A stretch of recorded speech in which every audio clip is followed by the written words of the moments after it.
ভারত কিভাবে রাশিয়ার তেলের বড় ক্রেতা হয়ে উঠল? ভারত ও রাশিয়ার মধ্যে বাণিজ্যিক সম্পর্ক দীর্ঘদিনের।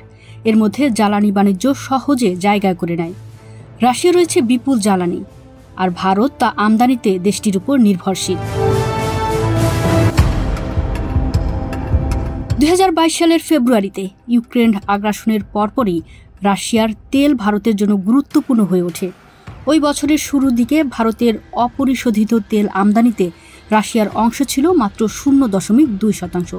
কিন্তু রাশিয়ার ইউরোপীয় বাজার বন্ধ হয়ে যাওয়ার পর সমুদ্রপথে ভারতের কাছে মস্কোর তেল রপ্তানি দ্রুত বাড়তে থাকে।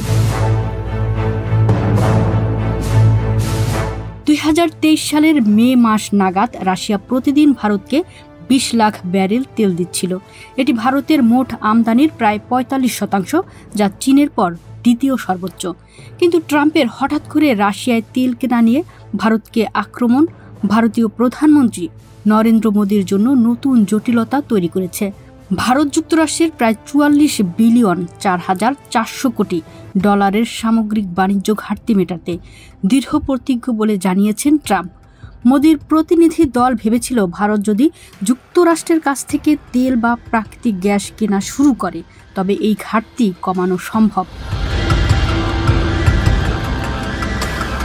যুক্তরাষ্ট্র ও ইউরোপের নেতৃত্বে রাশিয়ার অর্থনীতিতে চাপ সৃষ্টির চেষ্টা এবং রুশ প্রেসিডেন্ট ভ্লাদিমির পুতিনকে শাস্তি দেওয়ার উদ্যোগে বিশ্ববাজারে তেলের দাম পড়ে যায়।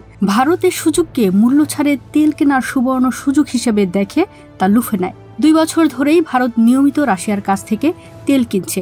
মূল্য ওঠানামা করলেও প্রতি বছর ভারত যে পরিমাণে তেল কিনেছে তার মোট মূল্য প্রায় 275 বিলিয়ন $27,500 কোটি। ফলে আগে ভারতের জ্বালানির প্রধান যোগানদাতা ইরাক ও সৌদি আরব অনেকটাই পেছনে পড়ে গেছে।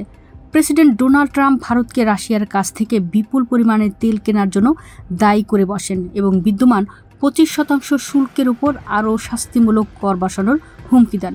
বিষয়টি তখন বজ্রাঘাতের মতো আসে। ট্রাম্প ভারতের বাণিজ্যিক নীতির নানা দিক নিয়ে যদিও ক্ষোভ পোষণ করে এসেছেন, কিন্তু রাশিয়ার কাছ থেকে তেল কেনা নিয়ে আগে কখনো অভিযোগ তোলেননি।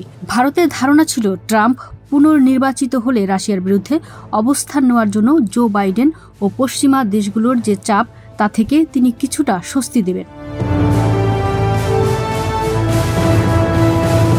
ভারত রাশিয়ার এই বাণিজ্য 2 পক্ষের জন্যই লাভজনক ছিল।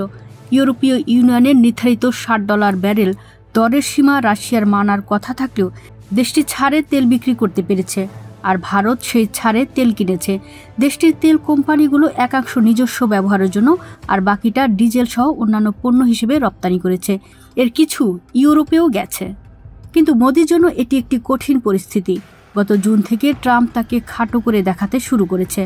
ভারত পাকিস্তান যুদ্ধবিরতির কৃতিত্ব নিজের বলে দাবি করেছেন। ট্রাম্প আরও 2টি মন্তব্য করে ভারতের প্রতি অপমানসূচক বার্তা দেন। এটি জ্বালানি প্রসঙ্গেই ছিল।